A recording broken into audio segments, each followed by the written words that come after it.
Беше поредния прозаичен майски делник. Събудих се, проверих състоянието на света. Нова война в Близкия изток. Съединените щати и Израел удариха Иран.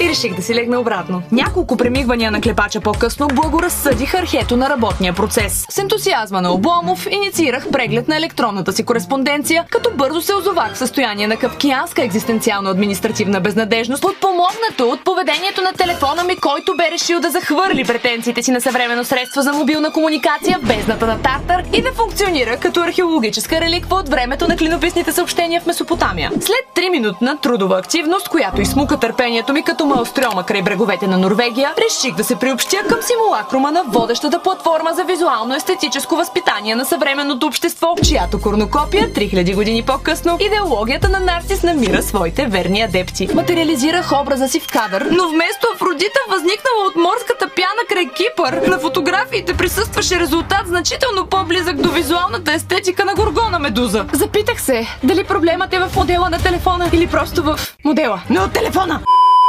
Обмислих няколко варианта, сред които ипотечен кредит, банков обир, продажба на бъбрек, OnlyFans, нелегален покер турнир, продажба на косата ми за перуки, продажба на душата ми за дявола, сладък спомоществовател и FlipBG. Технологичен феник за мобилни устройства, възродени до почти ново състояние, сред които мобилни гласопреносни апарати за далекосъобщителна комуникация, портативни електронно-изчислителни машини, плоскопанелни устройства с сензорно управление, интелигентни хроноскопи и много други на ценови равнища с до 40% по-ниски от тези на новите апарати. FlipBG предлага 67 теста на качество, достойни за 12-те труда на Херакъл, 2 години гаранция, период по-дълъг от живота на последните 9 правителства и 30 дни право на връщане. Възползвайте се, защото, както е казал Фридрих Ницше, човек не може да съгради устоите на новото си битие върху устарял хардуерен носител.